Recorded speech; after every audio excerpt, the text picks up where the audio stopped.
সুমনার কাছ থেকে আনছে না, দুই স্বামী স্ত্রী খাইছে, এগুলো বানাইছে, আমারও খাওয়ানোর চেষ্টা করছে, আমি কইছি আমি এগুলো খাবো না।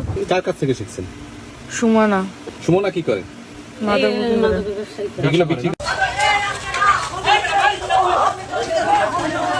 কোনো মাদক থাকবে না, অভিযান চলতেছে, নিয়মিত চলবে। এটা তিনজন ব্যবসায়ী আর সেবনকারী ধরা হয়েছে, মালামাল সহ এই অভিযান চলবে।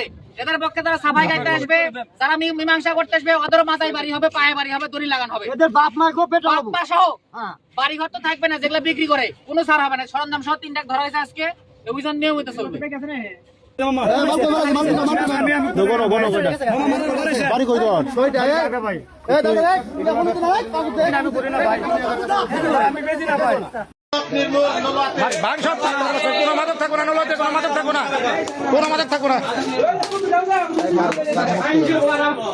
ভাই কি কারণে ভাঙতেছো?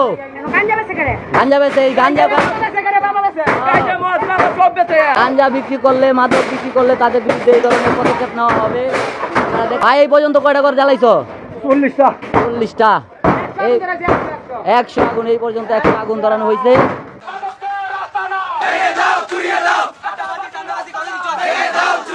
যারা এই মাদকের সাথে জড়িত আছেন, তারা যদি মাদক বেচেন, তাদের কোনো আত্মস্বজন মারা গেলে আমি আলফিদা ঘুর কমিটি থেকে কোনো জানাতে দিব না, তাদের কোনো ঘোষণা দিব না, তাদের কোনো মাটি দিব না, এমনকি কবর থেকে তাদের মাটি দিতে দিব না।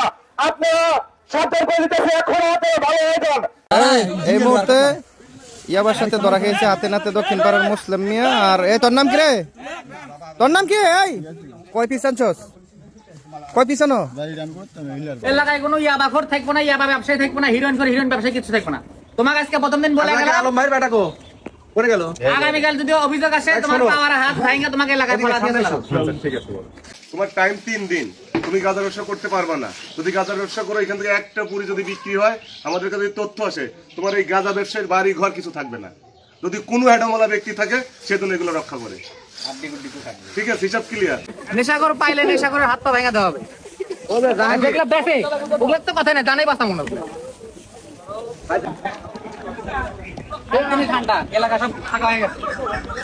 বাংলাদেশের আইনে যদি হয় একসাথে 50 পিস ইয়াবা বা 20 পিস 30 পিস ইয়াবা পাওয়া গেছে, তার জন্য 15 বছরের কারাদণ্ড, এরপর আর আগাম জামিন মামিন কিছু নাই।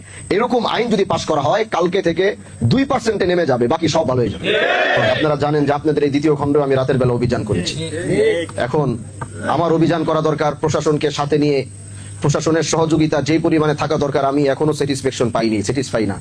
এজন্য আমি নিজে নামতে বাধ্য হয়েছি এবং আমিও দেখতে চাই তাকে কতবার জেলে দিব, তারা কতবার ছুটে আসবে। কারণ বাংলাদেশের আইন ব্যবস্থার ভিতরে আপনারা দেখেছেন, আমি একজন সংসদ সদস্য, অভিযান দেওয়া আমার কাজ না। আমি একজন সংসদ সদস্য, মাদকের বিরুদ্ধে রাতের বেলা নিজের জীবনকে হুমকির মধ্যে রেখে এই কাজ আমার না। কিন্তু তারপরও যুবকদের কথা চিন্তা করে, সমাজের কথা চিন্তা করে, দেশের মানুষের কথা চিন্তা করে এই কাজটি করতে আমি বাধ্য হচ্ছি। কিন্তু এত কষ্ট করার পর যখন আমরা তাদেরকে ধরিয়ে দিই, যখন একদিনের মাথায় জামিন নিয়ে তারা আসে, তখন এই দেশের আইনের উপর আমার প্রশ্ন আসে। দেশটা একদিকে ধ্বংস হয়ে যাচ্ছে। এই জন্য পার্লামেন্টে দাঁড়িয়ে আমি মাদকের বিরুদ্ধে সর্বোচ্চ কথা বলেছি, আপনারা শুনেছেন। প্রিয় ভাইরা, আমরা চাই বাংলাদেশের আইন, আমরা যেই পার্লামেন্টে বসে কথা বলি ওখান থেকে আইন বানানো হয়। আমি চাই আমরা সেই জায়গায় মাদকের বিরুদ্ধে, আমি দেখেছি বিরোধী দল, সরকারি দল সবাই মাদকের বিরুদ্ধে দাঁড়িয়ে বাংলাদেশ জাতীয় সংসদে কথা বলেছে। এই জন্য আমাদের ইচ্ছা থাকবে ইনশাআল্লাহ এরকম একটি আইন যেন বাংলাদেশে পাশ করা হয়। আইন মন্ত্রীর সাথে আমরা কথা বলবো, দরকার হলে বারবার সংসদে দাঁড়িয়ে বলবো।